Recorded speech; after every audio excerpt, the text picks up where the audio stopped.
It's getting bad out there, guys. We haven't seen numbers like this since 2008, guys. We are seeing credit card and car loan defaults skyrocket. This is something that I've told you guys that I thought was gonna come, and now we're actually seeing the data. The data is showing, guys, that people are defaulting at a ridiculous pace on the credit card and auto loans. And you know, listen, I told you, you shouldn't have bought that BMW. Guys, listen, don't use your credit cards to go to the Maldives. I have been telling people to save your money, especially if you want to buy a home. But we're going to jump into it and jump into the details why this is so crucial, guys. And this is something that you really need to pay attention to, because this is going to tell you the story of what's going to happen in the future here, guys. But as always, my name is Orlando. Welcome to the channel, guys. Make sure you hit that like and subscribe button. It really does help out the channel. Also, check in the description and in the pinned comment, I have a newsletter. And guess what, guys? I talk about things that I don't talk about on this channel or on these videos, about more detailed financial analysis on certain things. You can't beat it. It's free, guys. It's free. Just go ahead and join. But let's jump into this, guys. Credit card and car loan defaults hit a 10-year high as inflation squeezed families. Guys, we have been talking about inflation for the last, year? Well, duh. It's not a surprise that inflation was going to eat into your pockets. And let me give you guys a secret here. It's eating into everyone's pocket. So it's not a big secret that this was going to happen. We know inflation is continuing to go up and up and up. We've seen it in mortgages, rent, services, all these things, food, gas, used cars, all this stuff is piling on, and it's causing a lot of families heartburn. I totally understand it. It is getting more expensive out here as far as a cost of living standard that it has ever been in a while, guys. In a while. So we know that this is happening, creeping up. What I'm trying to say to you though, guys, what I'm trying to knock home is this wasn't a sneak attack from inflation. This is something that I've been trying to drill home, that preparation is so important, guys.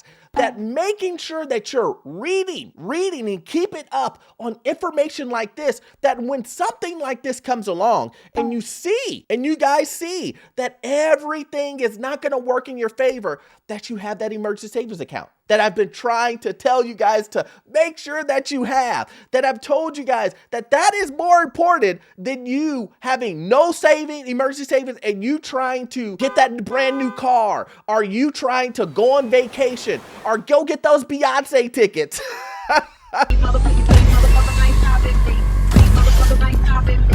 Remember all of those things I said, do not do for those times like right now where it's going to get really hard. Inflation squeezed Americans are defaulting on credit card and auto loans at a level not seen since the financial crisis. The struggle to pay bills is poised to get worse as interest rates rise and the moratorium on student loan expires. I did a video on this, guys, where I told you that the student loan situation, it's going to be a kicker, guys. I'm not joking. Listen to me in all seriousness. The student loan scenario where people are deciding to not pay the student loan because they cannot make the payment and because they think that they didn't get anything out of the student loans, it's not going to work out in your favor. I can promise you this. This isn't something that I'm making up, a theory or something. If you don't pay the bills, if you don't pay your student loan, it will catch up with you. The interest will still be added on. You still will be able to owe it. Oh, I didn't think about it at all. You know, I don't pay any attention to that stuff. You can't even get out of a student loan with a bankruptcy. You can't. So if you think that you can magically just poof, student loan gone because I said I'm not paying you, and you think it's going to disappear and not follow you for the rest of your life, you're going to be in for a big surprise. And that's the truth, guys. So this whole theory going around that everybody's saying, Hey guys, we don't have to pay our student loans because we said so. Don't do it. Don't fall for it. And interest rates are going to continue to go up and up. Inflation is continuing to go up and up. I have described this multiple times. It's not a 3%. It's over. I mean, if you go to the store and everything is gone up by 50, 60, 100%, that's not 3% inflation. I mean, the math just don't make sense. I mean, the math ain't mathing, guys. Let's literally look at the math. I mean, I go buy a thing of bananas, right? And they're $1.50 previously, and now they're $3. That's not a 3% raise.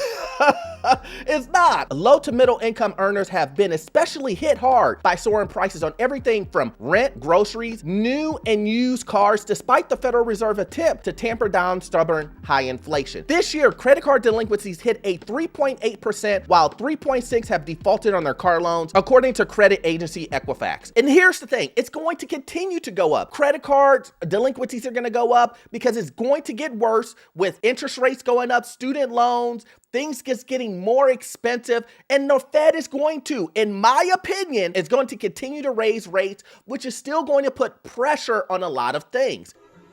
Oh yeah, it's all coming together. And you know, we've talked about this, but what happens when people start losing their jobs, when employment is an issue? And we haven't seen that shoe drop yet, but I believe it is coming along with the higher interest rates. Now, guys, remember this. What is the one thing a company will go to first if it's trying to save $1? It's not going to be try to sell more products. They are going to cut you. They are going to lay you off and say, Yeah, look, our revenue has dropped. We're trying to save money. We see the writing on the wall. and they will cut you guys and lay you guys off. And this is the thing that I've been talking about and try to make sure that I inform individuals on is to pay attention to these trends. Pay attention to what's happening to your job, because you guys at your job will probably hear rumblings before it hits the news, before it hits the media, before I hear it. So pay attention to those things rather than just kind of pushing it away and saying, Those other people are going to get laid off, not me. Me? Not me. I got seniority. you know, a lot of people send me emails and DMs saying this. I never thought I was going to get laid off, Orlando, because I had been working here for 15 years. I had seniority.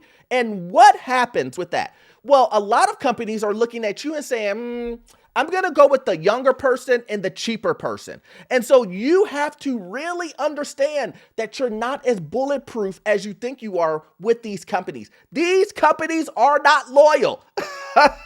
They are not loyal, guys. So you have to look out for yourself. And then when it comes to these car loads, I've been telling people, a lot of you guys are out here getting BMW, Lexuses, buying 2 cars, bragging that, Oh, wow, look, I paid $3,000 in the car note. you know, that age seems like it's over. I don't see too many people bragging about, wow, I paid $4,000 in the car note. I got 2 cars that I overpaid for. I got 2 cars that will get repossessed. Who does that? I don't see much of that anymore. But remember, this was a trend. This was a ridiculous trend of people wanting to overpay. This was a ridiculous trend of people knowing that they didn't have the money, but yet we're in this situation where it's going to continue to go up, up, and up. Hey, sir, what is your car payment? Mine is $1,325. And what kind of vehicle is that? It's a 22 Ford Raptor. Both figures are the highest in more than 10 years, guys. More than 10 years, we are now starting to see the effects of people spending, and more spending. When all of that money was coming in during the pandemic, people were not saving it. Go figure. People were not saving the money. They were spending it. And here's the thing. The data was showing that spending was just out of control. It was just out of control. I saved a lot of money last year, so this year I'm going to spend more money. Go figure that the government gives all this money out, and instead of people saving it and paying down their credit cards and doing all the other stuff to get themselves financially situated, a lot of people decided, You know what? I'm going to get more credit cards. I'm going to get more debt. And I'm going to still try to buy an overpriced home on top of that. oh, yeah. The increase in delinquencies and defaults is a systematic of a tough decisions that these households are having to make right now. Whether to pay for credit card bills, their rent, or buy groceries. Now, I'm going to give a little tough love here, guys. I'm going to give a little tough love. I know what the article is saying here. People have to make a decision between paying their credit cards and their rent and groceries and all that other stuff. Here's another side of that story. People shouldn't have never gotten into the credit cards to begin with. Fact. If you are putting yourself in a position to have the money You had the money. Let's go into the scenario of people having the money, but deciding to go into credit card debt. You had the money, but you decided, I'm gonna go ahead and open up this $20,000 credit card. Then I'm gonna go on vacation. Then I'm gonna buy Beyonce tickets. Then I'm gonna get Taylor Swift tickets. You decided you were gonna do all those things. Go spend $10,000 on fast food, be in debt to McDonald's, Popeye's chicken. All of that while paying 26% interest on this ridiculousness. There are a lot of people in that scenario. Now, yes, are you making a decision to pay your credit card debt and paying your rent now? Yes, you are. But it's only because you YOLO'd previously with all the money, and all of the money in your savings is gone. And now you have to make a decision. Am I going to pay for all of my bad decisions when it comes to a credit card, or am I going to pay the rent? There are a lot of people in those scenarios that are in a certain situation to where that is not the case. I am seeing, based on people sending me emails and me looking at people's tax returns and budgets for a living, there are a lot of people living above their means. Even when they had the opportunity to take care of their business, to take care of their budgeting, when they had the money to pay off certain things, they decided to not pay off those things. Now they're paying the consequences by not making the right choice. It's unfortunately, but it's the truth, guys. It is the truth. And I know people are going to type in the comment section and be mad at me and say, Orlando, what are you talking about? You have no heart. You don't know what you're talking about. And I would say, yes, I do know what I'm talking about. I see it every day. And it's unfortunate that we're in this position, but we are, and we have to deal with it. With any savings from the pandemic era, the government stimulus checks dried up. Many stretched borrowers have turned to opening new lines of credit, even as an average interest rate hit a record 20.6%. There are more than 70 million more credit cards open now than before the pandemic in 2019, and credit card debt surpassed $1 trillion for the first time. We've spent way past normal. Really? Really? Are you sure about that? Are you positive that us Americans spent more than we normally would have spent? Oh man, when all this money was flying around, when credit card companies were giving you guys easy access to credit. Hey, we don't need to see how much money you make. You're good for it, right? When they give you $20,000, $30,000, $40,000, $50,000 credit cards, and there were a lot of people out there that were maxing it out, living the life, going to Mexico, Jamaica, Bahamas, doing all this crazy stuff, buying the best televisions, computers, all this stuff. And now we're just understanding the data's come in. Yeah, Americans like to spend. Sensational.